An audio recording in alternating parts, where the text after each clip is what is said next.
নৃশংসতা শব্দটাও যেন আজ লজ্জিত।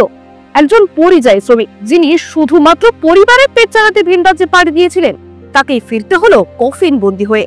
মহারাষ্ট্রের ভাসি থানার ওয়াসিগাঁও এলাকায় আবু বক্কর মন্ডল উত্তর 24 পরগনার বাদুড়িয়া রুদ্রপুরের বাসিন্দা। তাকে কুপিয়ে টুকরো টুকরো করে হত্যা করে বস্তাবন্দি করে ফেলে দেওয়া হয় ডোবার জলে। পরিবার গত 20 জুলাই থেকে খোঁজ শুরু করেছিল, কিন্তু শেষ পর্যন্ত পেল শুধুমাত্র মৃতদেহ। আজ কান্নায় ভেঙে পড়েছে তার বাবা, মা, স্ত্রী, আত্মীয় স্বজন। প্রশ্ন একটাই, পরিযায়ী শ্রমিকরা কি আজ ভিন রাজ্যে সম্পূর্ণ অসুরক্ষিত? আবু বক্করের পরিবারের আজই মুখ্যমন্ত্রীর হস্তক্ষেপ করুক, দোষীদের কঠোর শাস্তি দিন।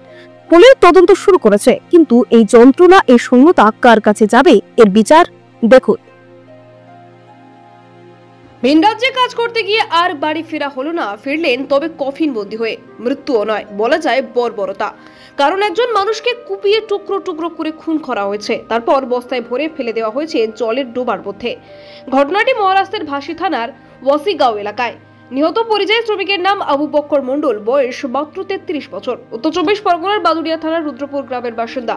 বছর কয়েক ধরে মহারাষ্ট্রের রাজমিস্ত্রির কাজ করতেন, সাথে ছিলেন স্ত্রীও। গত 20 জুলাই সন্ধ্যের পর থেকে তার সঙ্গে কোনো যোগাযোগ করতে পারছিল না পরিবার, ফোন সুইচ অফ। পরদিনও খোঁজ না মেলায় পরিবারের তরফে অভিযোগ দায়ের হয় ভাসি থানায়। তারপর পুলিশ তদন্তে নামে। মঙ্গলবার তার বাড়ি থেকে কিছুটা দূরে একটি ডোবার মধ্যে উদ্ধার হয় একটি বস্তাবন্দি দেহ। কুপিয়ে টুকরো টুকরো করে খুন করা হয় সেই শরীর। পরিবারের সদস্যরা দেহ শনাক্ত করেন। এরপর ময়না তদন্তের পর গতকাল রাতেই দেহ পাঠানো হয় বাদুড়িয়ার রুদ্রপুরে তার বাড়িতে। ঘরে ফেরে সন্তান, কিন্তু নিথর শরীরে কান্নায় ভেঙে পড়ে গোটা পরিবার, স্তব্ধ এলাকাবাসী। প্রশ্ন উঠছে, এই নৃশংসতার বিচার কে দেবে? পরিযায়ী শ্রমিকদের নিরাপত্তা কোথায়? আজ আবু বক্কর, কাল কে? পরিবারের দাবি মুখ্যমন্ত্রী হস্তক্ষেপ করুক, দোষীদের এমন শাস্তি হোক যা দৃষ্টান্ত হবে। ভাসি থানার পুলিশ ইতিমধ্যেই তদন্ত শুরু করেছে, কিন্তু এই মৃত্যুর যন্ত্রণা কি কখনো বুঝবে? Bureau report, DN news Bangla. এ হচ্ছে পরিযায়ী শ্রমিক হয়ে মহারাষ্ট্রে কাজে গেছিল। সেখানে ওর যেভাবে হত্যা করা হয়েছে, কেটে পিস পিস করে গর্তয় পুঁতে রেখেছিল। ওর একদিন পুঁতে রেখেছে। ওর যে এই কাজ করেছে তার আমরা চরম শাস্তি চাই। এর সাথে যারা জড়িত আছে তাদেরও চরম শাস্তি চাই আমরা, তার ফাঁসি চাই। কিভাবে খুন করা হলো? ওর কেটে গলার নলি কেটেছে, এখানে কপিয়েছে, কেটে পিস পিস করে বস্তাবন্দি করে ওকে নিয়ে খালে পুঁতে রেখেছে। যে এই করেছে তার চরম শাস্তি চাই আমরা, ফাঁসি চাই। আচ্ছা, কি করতে গেছিল ওখানে? রাজমিস্ত্রি কাজ করতো, পরিযায়ী শ্রমিক হয়ে ভাই। আচ্ছা, মানে আপনারা কি চাইছেন এখন? আমরা চরম শাস্তি চাই। যে যে খুনির সাথে জড়িত তাদের চরম শাস্তি চাই আমরা।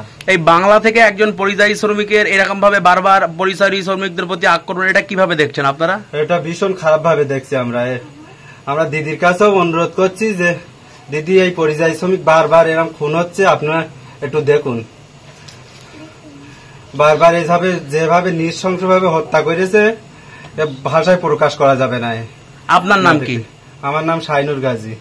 আচ্ছা, আপনি কে হন মৃতর? আমি ওর জামাই বাবু। যারা খুন করেছে আমার ছেলেকে, আমার কোল থেকে খালি করে থাকে, আমাদের পার্টি যায় কেন এইভাবে করলে খুন? আমার ছেলে তো নির্দোষ। আজ 20 বছর ধরে ওখানে তো কাজ করে।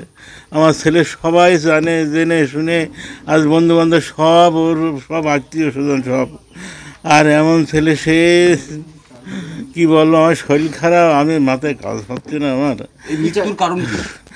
মৃত্যুর জড়িত আছে নিশ্চয়, ঠিক বলতে পারছি না। আপনার সন্দেহ কারো হচ্ছে? এখন আমি ঠিক বলতে পারছি না, কারণ আমি তো এখানে বাড়ি থাকি, ওর মা থাকে বিদেশে। কি করতে গিয়েছিল? ওরা রাজমিস্ত্রি কাজ করতো। ও আমার এমন ছেলে, ভালো ছেলে, সে আজকে সবাই তারা